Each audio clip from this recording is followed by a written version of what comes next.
சேலம் மாவட்டம் ஏற்காட்டில் கடும் பனிமூட்டம் நிலவி வருவதால் சுற்றுலா பயணிகள் அவதியடைந்து வருகின்றனர்.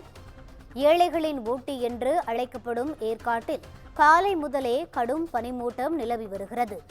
பனிமூட்டம் காரணமாக பொதுமக்கள் மற்றும் சுற்றுலா பயணிகளின் இயல்பு வாழ்க்கை வெகுவாக பாதிக்கப்பட்டுள்ளது.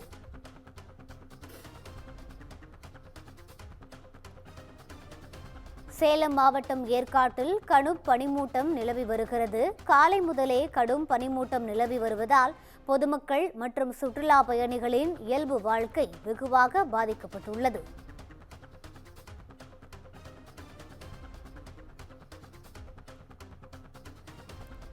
ஏழைகளின் ஊட்டி என்று அழைக்கப்படும் ஏற்காட்டில் காலை முதலே கடும் பனிமூட்டம் நிலவி வருகிறது.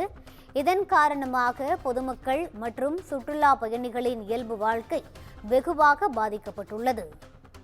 சேலம் மாவட்டம் ஏற்காட்டில் கடும் பனிமூட்டம் நிலவி வருவதால் பொதுமக்கள் மற்றும் சுற்றுலா பயணிகளின் இயல்பு வாழ்க்கை வெகுவாக பாதிக்கப்பட்டுள்ளது.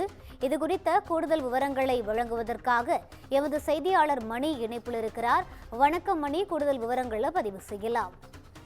வணக்கம். நிச்சயமாக ரூபி, சேலம் மாவட்டம் ஏற்காட்டில் கடந்த சில நாட்களாகவே கடும் பனிமூட்டமும் அவ்வப்போது சாரல் மழையும் நிலவி வருகிறது. இந்த நிலையில் அரையாண்டு விடுமுறை கொண்டாட வந்திருந்த சுற்றுலா பயணிகள் உற்சாகம் அளிக்கும் விதத்தில் இன்று காலை முதல் கடும் பனிமூட்டம் நிலவி வருவதால் ஏரிக்கரையில் நின்று உற்சாகமாக செல்ஃபி எடுத்தும் குழு புகைப்படம் எடுத்து மகிழ்ந்து வருகின்றனர். மேலும் அண்ணா பூங்கா, லேடி சீட், ஜென் சீட் போன்ற பகுதியில் கடுமையான பனிமூட்டம் நிலவி வருவதால் இயற்கை காட்சிகளை ரசிக்க முடியாமல் சுற்றுலா பயணிகள் ஏமாற்றத்துடன் திரும்பி வருகின்றனர். மேலும் சில நாட்களாக கடும் குளிரும் கடும் பனிமூட்டம் நிலவி வருவதால் உள்ளூர் மக்கள் இயல்பு வாழ்க்கை வெகுவாக பாதிக்கப்பட்டுள்ளது. மேலும் சுற்றுலா பயணிகள் வருகை அதிகரிப்பால் ஏற்காடு படகு இல்லத்தில் நீண்ட வரிசையில் காத்திருந்து படகு சவாரி செய்து வருகின்றனர். கடும் பனிமூட்டத்தால் வாகனங்கள் முகப்பு விளக்குகளை எரிவிட்ட வண்ணம் செல்கின்றனர். கடும் குளிர் நிலவுவதால் உள்ளூர் மக்கள் இயல்பு வாழ்க்கை வெகுவாக பாதிக்கப்பட்டுள்ளது. ரூபி,